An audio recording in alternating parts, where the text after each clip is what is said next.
Hey, what's up guys, and welcome back to another League of Legends guide video. And in today's guide, we're going to be looking over Talon. So the first thing you need to know is Talon is a high burst AD assassin. He's good at roaming, he has lots of outplay potential, and I think he's really strong and currently meta, and surprisingly has one of the lowest ban rates. So I think it's a good thing to pick up on this champion because I've been using this champion to climb and it's been working really well. Well, it did work really well, till everybody, including myself in my game, were inting. But that's besides the fact, and I do assure you that I will provide a good Talon guide and some good information for you guys. So that will be me covering the abilities, builds, pros and cons, runes, and everything else, including combos and anything else that's very useful about Talon. And I'll be reading the abilities as League of Legends have put them, so I can show that I'm doing an analysis on them. So firstly, we're going to start off with Talon's passive, which is Blade's End. Talon's abilities wound enemy champions and epic monsters every time they deal damage, lasting 6 seconds and stacking up to 3 times. Talon's next basic attack against enemies with 3 wounds consume them, causing them to bleed, which does physical damage over 2 seconds, which is based on level, and scales with 200% bonus AD. So this is going to make more sense when we go more into the abilities, because Talon's Q and W do afflict the wounds. Then we're going to move over to Talon's Q, which is Noxian Diplomacy. Now there's 2 different effects with Noxian Diplomacy. We got ranged and we got the melee. With the ranged one, Talon dashes onto his target, dealing physical damage, and then his melee one is Talon skewers his target, causing Noxian Diplomacy to critically strike 50% bonus physical damage. So it's always going to be a guaranteed critical strike when you are in melee range, but when you're too far from the enemy, it will do the ranged one. So that's pretty much the easiest way to explain how they both work. If Talon's Q kills a target, it does refund him 50% of his cooldown as well. So this is good for farming up minions and for killing up champions with your Q. Then we're gonna look at Talon's W, which is Rake. Talon sends out a volley of daggers, dealing physical damage to all enemies they pass through. The daggers linger for 0.75 seconds before flying back to Talon, dealing physical damage to all enemies they pass through and slowing them for 1 second. And the one thing to note is when Talon does throw out his volley of daggers, when they are returning, they do more damage when they are on the return, and they do slow enemy champions. So this is going to be good for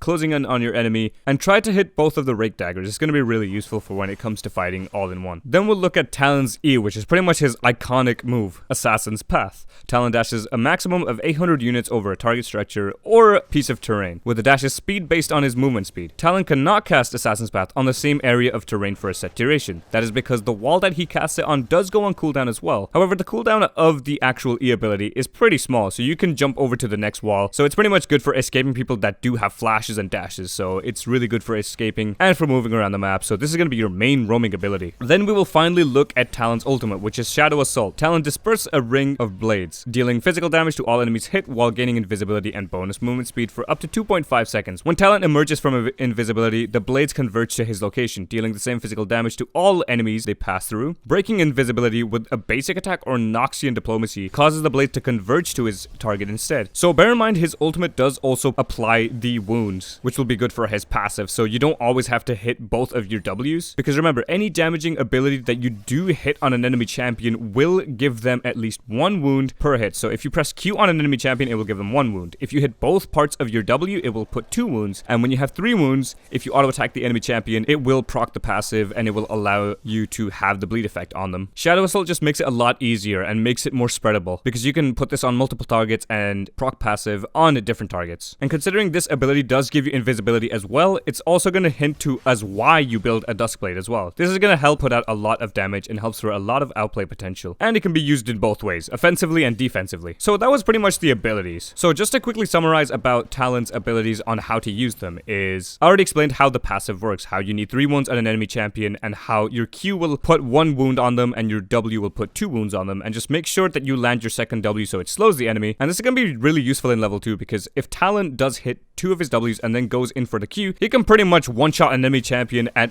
level 2, which is very, very strong. And he's possibly one of the best first blood champions because of this. And having the bleed effect while having ignite is also very strong, because before you know that you can kill your enemy, make sure you drop ignite on them as well so it can do a heck ton of damage. But of course, I will explain more in detail about some of the spells and builds later. Now, your E ability you don't have to always use, but it's good to use in lane when you're going off for roaming or when you want to come back to lane. You can just jump over inhibs, towers, anything else, anything that's not really going to be used often, just to help you get back to lane quicker. It helps you escape because you can jump over like a ton of walls. Just not the same one, because it does go on a big cooldown until you max your E ability. But when it comes to ability unlocking and ability maxing, if you and your team are going to go for an invade, don't put any points in your abilities yet, because you don't know if the invade's going to go right. If there is an enemy champion that's close by and you can get in range to, you should unlock your Q first so you can melee Q auto, because his Q ability is an auto attack reset. So if you go in melee range, Q and then auto attack, it does a heck ton of damage, and it's going to do almost half their health of the damage, and your team will do the rest of the damage. Otherwise, when you're in lane, you want to start off with W because it does the most damage, and that's how you're going to clear the minion waves as well, along with having to slow the enemy champion while stacking them twice. And to be fair, it does the most damage in your kit because it does 2 separate bits of damages. Just remember that the return of the W does more damage than the sending out of the W. And then you want to put points in your ultimate whenever you can, and then you want to lastly max your E. Your E is not going to be super important because you want to rely highly on damage when you're playing Talon, because that's one thing you don't want to do. He's a good early mid-game champion. You want to go for the damage as soon as you can, which is why you go straight for assassin build. So it's pretty much like any assassin. You got to build for damage early to mid-game, which will help you pop the ADCs or pop any high priority targets. So now we'll look at Talon's runes. Now firstly, this is the generic Talon rune page. Go in Electrocute, Sudden Impact, Eyeball Collection, Relentless Hunter, and then take in Precision Secondary, go in Triumph and Coup de Grace, with 2 Adaptive Force runes and going any of the defense runes, which will depend on your situation and how you lane against enemy champions. So the reason you go Electrocute is because it's really easy to proc. Once you get your W twice on the enemy champion and then you Q, you're gonna proc Electrocute along with the bleed effect. Just remember to auto attack the champion as soon as you've got 3 wounded stacks, so it actually procs the bleed effect. And then Sudden Impact is good for when you're jumping onto the enemy champion using your Q, or for when you're going invisible using your R ability, then jumping onto your enemy. Remember, Sudden Impact only works off leaps, teleports, blinks, or when leaving invisibility. Eyeball Collection is probably the best go-to rune right now because previously Ghost Poro actually used to be better, but Ghost Poro did get changed, and I think it's a lot better to take Eyeball Collection instead. And then you go Relentless Hunter because you get the out-of-combat movement speed. Triumph obviously giving you that heal before you think you're gonna die if you kill an enemy champion, because mostly this does help you out. Coup de Grace is gonna be really good for shutting down enemy champions really fast, especially at level 2. A page like this will be good for a matchup like Zed, considering the recent changes of Zed have also made him stronger than Talon early game. Talon still has the early game burst shutdown potential, it just depends how you play it and make sure you avoid every single ability of him. And then we'll look at more of a high early damage Talon build, where domination is still the same, but sorcery goes absolute focus and Scorch. Scorch is actually really good, along with that having to proc with your bleed and electrocute does so much damage early on in the game. Going absolute focus actually does so much damage for level 1 and 2 as well, because you gain extra adaptive damage, and it does account for a lot because the damage you do is AD. So this is going to be a really good early burst, but it does actually work a lot later into the late game as well. And then here's a Talon page which looks more at his ultimate. The only things that are different is Ultimate Hunter instead of Relentless Hunter, which allows you to use your ultimate a lot quicker because it reduces the ultimate cooldown, and it's going to be a lot easier to get the bounty hunter stacks only because Talon's going to be roaming. You're going to be roaming and trying to help your allies once you've pushed in the waves and made sure that you're not losing any. Nimbus Cloak is going to make you really fast for when Talon ults. Talon already gets movement speed when he ults, but when you get Nimbus Cloak, you're going to be super fast, along with going Celerity. You will have so much movement speed to the point that your enemy cannot escape you at all unless they burned every single thing in their kit, or if they're just an Ahri or something. And then finally, we'll look at more of a sustain and roaming Talon rune page. Everything else is the same on domination just like before, but instead on inspiration you can go Biscuit Delivery and Magical Footwear. Biscuit Delivery obviously gives you the health and the mana, and if you're always using your abilities, you're going to be lacking mana a lot because Talon's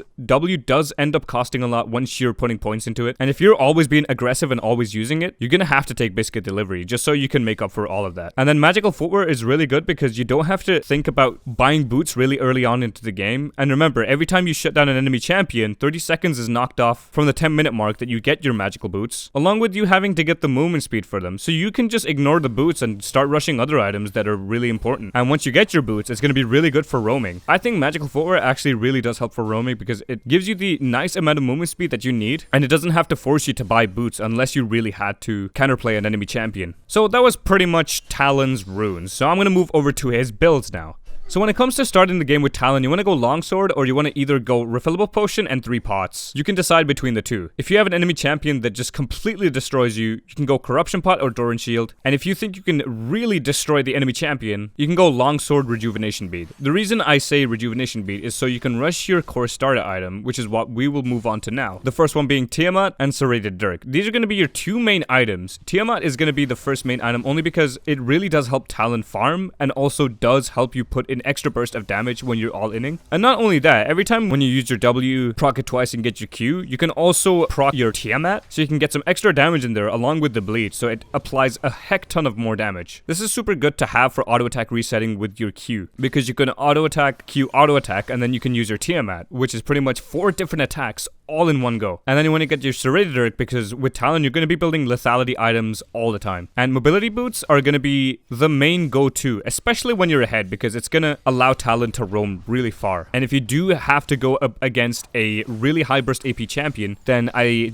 highly suggest you take Hex Drinker. And when it comes to the boots, more in explanation, you could go Ionian boots if you want to get that early CDR and do more damage by having lower CDR and having to use your abilities more often. You can go Ninja Tabi if the enemy team is full AD, or if you're going up against matchups like Yasuo and Zed. And then you can go Mercury Treads for matchups like LeBlanc, Syndra, Lissandra, Malzahar, stuff like that. You want to kind of resist the CC along with having to have some magic resist in the kit. And most oftenly in the mid lane, you're going to be using Mercury Boots, Ninja Tabi, or Mobies a lot, so keep an eye on that. And then when it comes to core items, you want to go Dustblade, Yumu's, Edge of Night, Black Cleaver, and Guardian Angel. Dustblade provides so much burst for Talon, especially for when he uses his ultimate, because once you go invisible to the enemy for 1 second, you can reproc Dustblade, which will do a heck ton of damage. So you can reproc Dustblade twice. Yumu's Ghostblade is going to be really good to outrun your enemies, and so you can roam faster. And when it comes to rushing one of the two items of Dustblade and Yumu's, go Dustblade if you want to burst down your enemy champion along with them having barely any mobility. If they do have a lot of mobility, you want to make up for it and go Yumu's Ghostblade instead, especially if the enemy team entirely has a lot of mobility. If they don't, Dustblade is going to be a very good option to go first. Otherwise, go Yumu's Ghostblade. If they have a lot of CC, you want to go Edge of Night so you can use the Spell Shield. Black Cleaver is a really good pick because it helps with the burst and helps chunk down tanks. And then you want to go Guardian Angel, which is mainly going to be your late game item, just to make you more of a nuisance when you're playing Talon. And then when it comes to situational items, if you don't want to go Black Cleaver, you can go Trinity Force, and I advise going this if you're really ahead. Death Sense can be a good late game item if you want some lifesteal along with that. Infinity Edge could be good because of your melee Q, considering it crits and it will do more damage. Mortal Reminder will be good for when enemy champions have a lot of healing, so you want to afflict grievous wounds on them, so it will be good against matchups like Vladimir. LDR will be good against champions that have a lot of armor. Ravenous Hydra can be good for if you want to upgrade your Tiamat, because usually when you're playing Talon, you want to sell your Tiamat unless you want to upgrade it into a Ravenous Hydra or a Titanic Hydra. And then if you're going Hex Drinker, you can build that into a Maw of Malmortius. If it comes to a situation when you need to 1v9, I suggest going Sterex Gauge because you're going to be tanking out and you need to do a lot more, and you can't do anything if you're going to be super squishy the entire game. Titanic Hydra is good only because it provides another auto attack reset, so you can slot that in with your auto attack, you auto attack Titanic Hydra. And Randuin's Omen is good against enemy champions that have a lot of crit. Usually I've gone this option when enemies have had their ADC along with Twitch Jungle, because both of them are likely going crit. And also the good thing about Randuin's Omen is it can be used to slow enemy champions, which can gap close you towards them, which allows you to use your full combo burst on them while still maintaining your tankiness. And then we'll shift over to an example build, which is pretty much here. Dustblade, Yumu's, Black Cleaver, GA, Mortal Reminder, and Mobility Boots. This is pretty much a high burst Talon build that is negating healing, has a lot of roam, and is quite a nuisance due to the GA. And there are many other builds that you can do with Talon as long as you adapt it to your situation.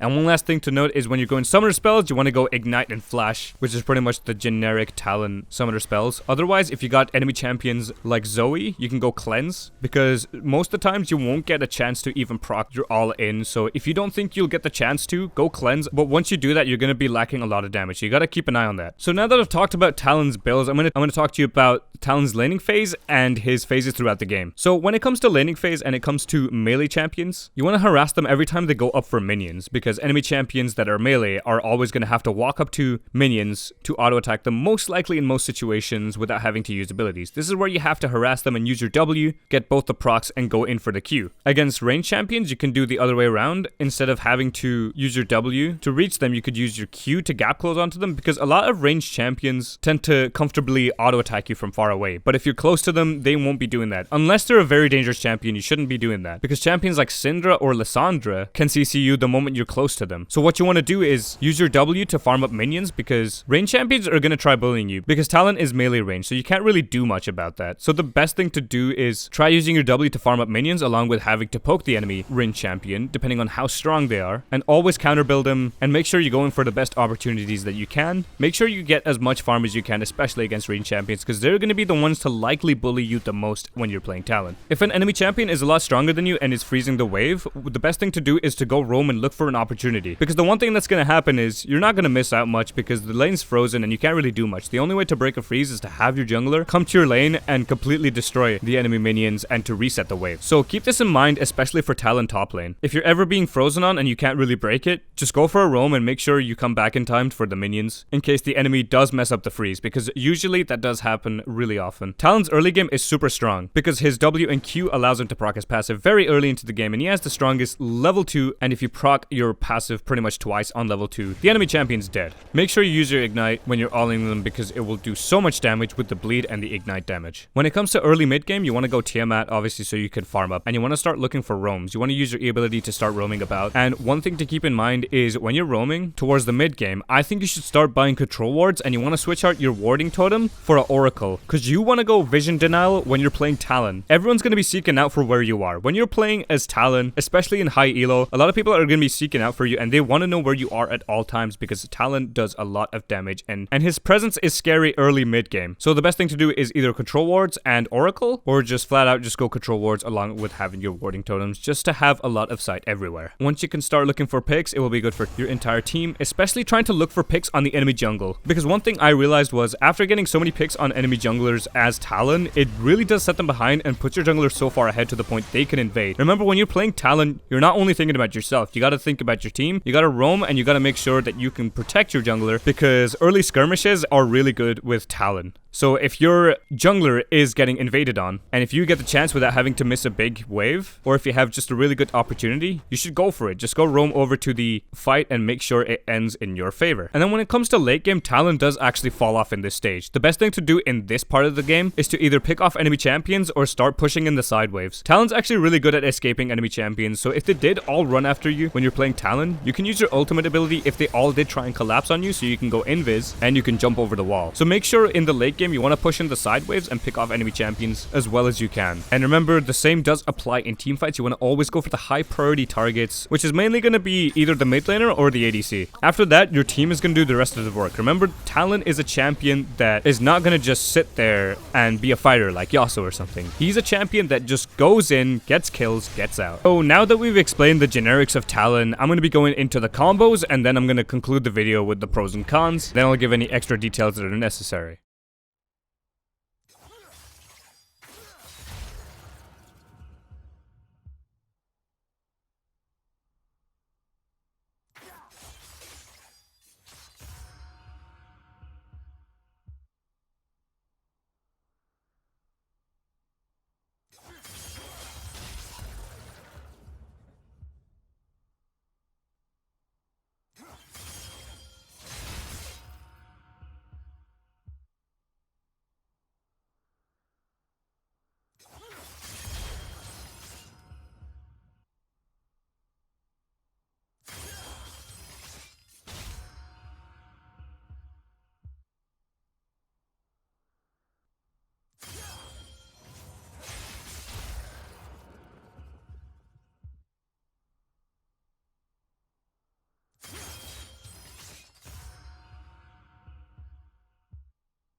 Now when it comes to the pros and cons, we want to look at the pros first of Talon, which is he's super strong early game because of his Q and W ability, and probably is the strongest level 2 champion throughout the game, as an assassin especially. He's very mobile and can roam very quick, using his E ability and having used mobility boots, along with Relentless Hunter. Talon has extremely high burst throughout most of the game, especially early and mid game. He has a wide range of combos which fits almost every situation that he's in. He's good for team fighting and picks, and he has awesome wave clear using your W ability and Tiamat, along with having so much pressure and harass in lane. And then the cons of Talon is the fact that he's squishy, he falls off late game. Parkour has a massive cooldown on the walls, so you gotta be careful about which walls you jump over, because you wanna sometimes use certain walls that you might wanna use later on in the game that help you throughout. But make sure you use the ones that will help you mostly. Most of the times, you have to play throughout your passive, meaning you have to do your WQ combo, or else you're not gonna get much damage done. Usually Talon does get focused in most team fights because he's seen as a big threat, considering most people do know he does one-shot squishy targets. So enemies' main priority are going to be to peel the ADC and to protect them, so you got to be careful about that. This is why you're going to go Guardian Angel if you think they're mostly focusing on you. Talon's biggest weakness has got to be CC, because once you're CC'd, you can't even use your ultimate or your E ability to jump over walls. And to actually do some considerate damage, Talon actually has to land his Q and both of his Ws early on in the game, or else he's not going to do a lot of damage, which is why you're going to have to rely on your ultimate later on in the game, which is where Talon's big spike is. So that was just the generic pros and cons that I know currently of Talon throughout my gameplay and experiences. So that was pretty much it. That was Talon in a nutshell, and there are many other things to provide about Talon. There are so many things to just talk about a champion that you just cannot put it all in one video, because it's just going to end up having to be a 30-40 minute video. But anyways, that is why the comment section is there, and you guys can ask for any matchups, how to fight any matchups, and I will respond to you guys on how to do that. Make sure you post down in the comment section below what other guides I should do next, so I can go ahead and do that. Making guides is really fun, and it really does help me also learn about champions that even I didn't know of, because I've already gone through champions that I've not even played before, and I've really have picked up on a lot of champions and a lot of gameplay. So anyways guys, if you guys enjoyed this video, please leave a like, comment, and subscribe. If you guys want to see more videos like this, then go ahead and post it down in the comment section below. So anyways guys, thanks for watching, and I hope to see you guys in my next video. Peace guys, and see ya.